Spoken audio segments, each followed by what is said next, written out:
मैं सैनिक हूँ, विषम परिस्थितियों से जूझ रहा हूँ। मैं सबसे ये सवाल पूछ रहा हूँ, गद्दियों पे बैठे हैं जो नवाब, मांगता हूँ उनसे जवाब, देना होगा मेरे हिस्से का हिसाब। कश्मीर की घाटी में, राजस्थान की तपती माटी में, असम के जंगल में, कच्छ के रण दलदल में, खंदकों के खाए में, संगीनों के साये में, जीने की कोशिश में मरता हूँ। देश के हुक्मरानों से सवाल करता हूँ, क्या है समाधान आपके पास या छोड़ दे जनता अपनी आस? क्यों सेना में नहीं है अमीरों के बच्चे, क्या वो देशभक्त नहीं सच्चे? क्यों नहीं मंत्री पुत्र हमारे साथ, क्या उनमें है कोई विशेष बात? और यदि है तो बंद करो ढोंग मुझे महान बताने का। मैं जानता हूँ ये षड्यंत्र है खुद को बचाने का, मुझे वक्त से पहले मराने का। मैं कोई देशभक्त पैदा न हुआ था, पर मेरे कंधों पर घर की गाड़ी का जुआ था। सवाल बहुत है मन में मेरे, पर क्या करूँ, देश का सामान्य नागरिक हूँ, बस मौन साधे बैठा हूँ। मन में तो जानता हूँ हकीकत, पर फिर भी खुददारी को शिद्दत से ताने बैठा हूँ। मैं देश का सैनिक हूँ, आज आप बीती बताने बैठा हूँ।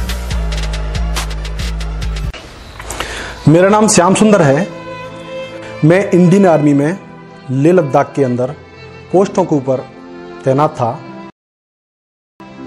उस पीरियड में हरियाणा के अंदर एक निर्दोष संत को चारों तरफ से उल्टे सीधे आरोप लगा के और उनको घेर के उनको तथा उनके अनुयायियों को वहां से लठ मार मार के बुरी तरह से खदेड़ा जा रहा था।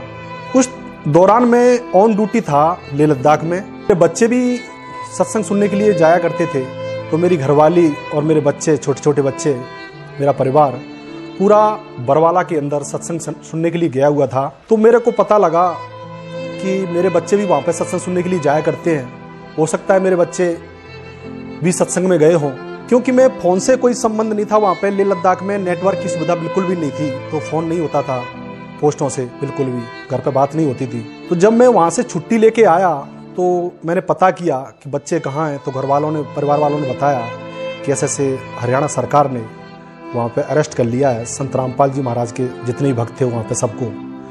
तो इसी पर्पज में मैं हरियाणा सरकार के पास चल के आया। लेह लद्दाख से मैं करीबन 25 नवंबर को लेह लद्दाख पहुँचा पोस्ट से, और 25 नवंबर को ही मैंने एयर पकड़ा। छुट्टी आया मैं, एयर पकड़ के मैं सीधा चंडीगढ़ पहुँचा। चंडीगढ़ से सीधा फिर मैं दिल्ली होता हुआ अपने घर पहुँचा।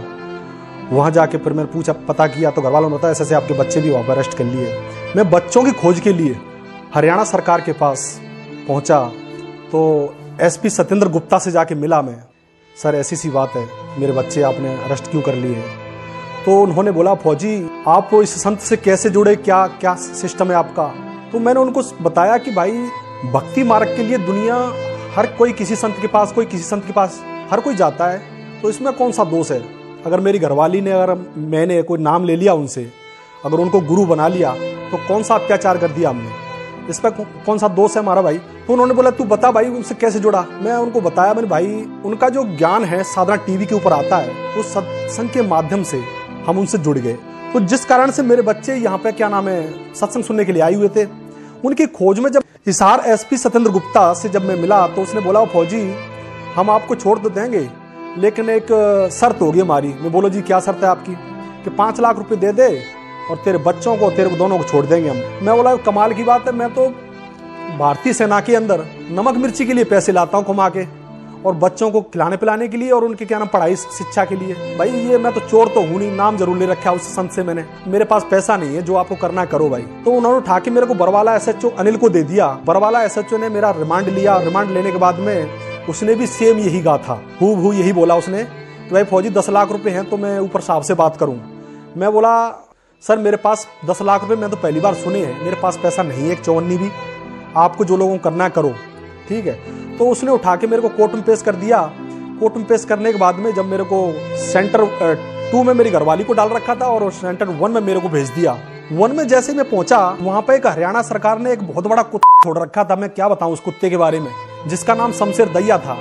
वो अंदर है, उन्होंने ऐसा विधान बना रखा, इतने चोर इकट्ठे कर रखे भारतीय सरकार ने, जिसका कोई जवाब नहीं, खासकर हरियाणा के अंदर, जिन्होंने मतलब उस जेल में पहुंचने के बाद में कम से कम 1000 से ऊपर आदमी उनके अरेस्ट कर रखे संत रामपाल जी महाराज, किसी का कोई कसूर नहीं। मुझको नहीं पता था कि मतलब संत रामपाल जी महाराज की शरण में अगर उसको गुरु बनाने पर लठ भी मारती सरकार, मुझे नहीं पता था इसके बारे में। कमाल की बात है। अरे मैं तो ये मानता हूं तुम हमारे को मतलब गोली से मार दो या तोप से मार दो, अगर जिंदा रहेंगे तो उसकी शरण में रहेंगे हम, क्योंकि उसका ज्ञान अटूट है। उस जैसा ज्ञान धरती पे है ही नहीं। कमाल की बात है, उस जीव जाएगा कहां। बाकी जितने भी नकली हैं A to Z। तो भारत उसको जजों को जब मैंने बताया तो जज, मैं बोला सर मैं ऐसे आर्मी के अंदर ड्यूटी पे तैनात था, तो जज बोले बेटा तू अगर ड्यूटी पे तैनात था तो तू जेल में नहीं आना चाहिए था। सर मैं आपको सच्चाई बता रहा हूँ, मेरे पास ये देखो पूरे डॉक्यूमेंट है आर्मी के, और मैं इतनी तारीख को छुट्टी आया हूँ और ऐसे मेरे बच्चे अरेस्ट कर लिए थे, उसकी खोज में आया हुआ था मैं। तो जज बोले ठीक है बेटा बरी हो जाएगा। बरी क्या खाक हो जाएगा जब मतलब इतने 17 महीने मेरे को जेल कटा दी, बताओ। और जज साहब आपको मतलब कम से कम 5 साल इस जेल में ठोक दिया जाए और फिर कोई छोटा को झूठा मोटा केस हो आपके ऊपर जज साहब, फिर आपको बोल दिया बोले आप बरी हो जाओगे, क्या बरी हो जाओगे आप, हैं? आप ही बताओ। लेकिन जब वो बताते हैं कि जब खुद की उंगली जब कटती है ना, दर्द जब होता है, ठीक है ना, आपकी तो उंगली दब नहीं रही कहीं। हमारे को लोगों ने झूठे पूछे केस लगा के जब अंदर ठोक दिया, तब हमारे दर्द हुआ, तब पता लगा दुनिया कितनी भ्रष्ट है, यहां पता लगा। उसके बाद में जजों ने मेरी मतलब रक्षा मंत्रालय से गुहार लगाई कि श्याम सुंदर को डिसमिस किया जाता है। तो भारतीय सरकार ने जो क्या नाम है रक्षा मंत्रालय है और इंडियन आर्मी है, उन्होंने बताया कि ये बंदा तो ड्यूटी पर था भाई, इसको हम कैसे डिसमिस कर देंगे। जबकि इसार जो रेंज के जो आईजी वगैरह जो हैं, उन्होंने हाईकोर्ट में मेरा मतलब पूरा झूठा मतलब चिट्ठा बना के दे रखा है कि श्याम सुंदर को बरवाला से 19 तारीख को गोली चलाते हुए पकड़ा। कमाल की बात है, मेरे पास जब पूरी आर्मी झूठी है क्या? जब मैं पोस्ट के ऊपर तैनात था वो मेरे को गोली चलाते हुए कमांडो बनाते हुए दिखा रहे हैं मेरे को, ठीक है। इस बात को कोई नहीं देख रहा, ना तो खट्टर साहब देख रहा, ना मोदी साहब देख रहा, सारे अंधे हो रहे हैं A to Z। ज्ञान तो उनको है नहीं 1% भी। वो मतलब किस्मत की वजह से बन गए प्रधानमंत्री और मतलब क्या नाम है मुख्यमंत्री, और अब उनके कान बंद, पर्दे बंद हो कानों के। उनको ये नहीं पता कि आम जनता पिस रही है बेमतलब में। बताओ किसके सामने जाके रोवे, किसके जाके मतलब आंखों को फोड़े जाके, सारे नीचे से ऊपर तक अंधे बैठे A to Z। मैं तो इतना मानता हूँ जी, ज्यादा तो मैं नहीं जानता, लेकिन इतना जरूर जानता हूँ, मैं आर्मी के अंदर ड्यूटी कर रहा हूँ तो सारी मतलब हर चीज के बारे में मुझे ज्ञान है। इस खट्टर सरकार को और इस मोदी सरकार को इतना कोई ज्ञान देने वाला, कोई दिमाग देने वाला है भी कि नहीं कि देशद्रोह सबसे बड़ी धारा मानी जाती। उनको ये नहीं पता देशद्रोह कब लगाई जाती है और वो किस प्रूफ पे लगाई जाती है, ये नहीं पता। कोई लेटरिन करने गया, कोई पेशाब कर गया, उस पर देशद्रोह ठोक दी। कमाल की बात है। एक मतलब एक स्वच्छ समाज बनाने वाले संत के शरण में कोई सत्संग सुनने के लिए आया, उसको सब पे देशद्रोह ठोक दी।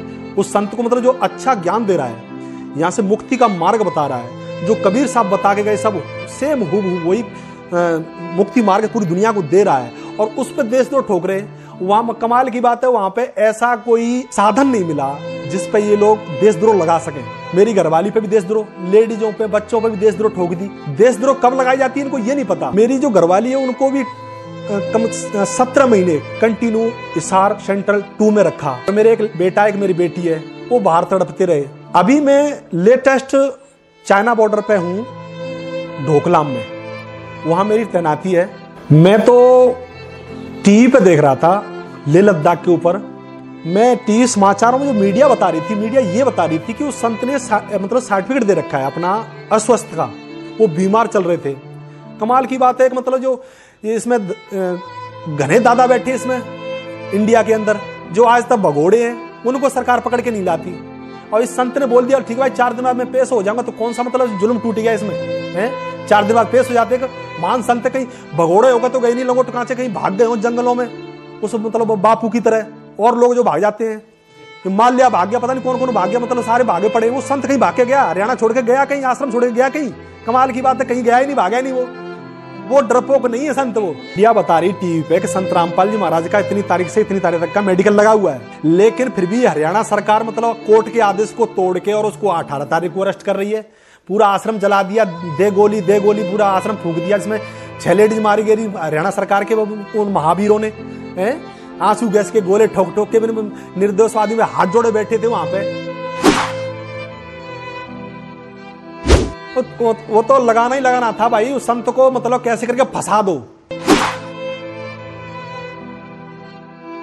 भाई। मैं तो उसके ज्ञान के आधार से जानता हूं संत रामपाल जी महाराज को। जो ज्ञान जो मैंने सुना है ना, इन सब ठेकेदारों को पता है कि तुम्हारी सारी दुकानें बंद होने वाली हैं, कुछ दिनों की चल रही, जब तक चल रही है, तुम्हारा च्यवनप्राश बिक रहा है तब तक बिक रहा है, लास्ट में तुम्हारा कुछ ना बिके, ठीक है ना।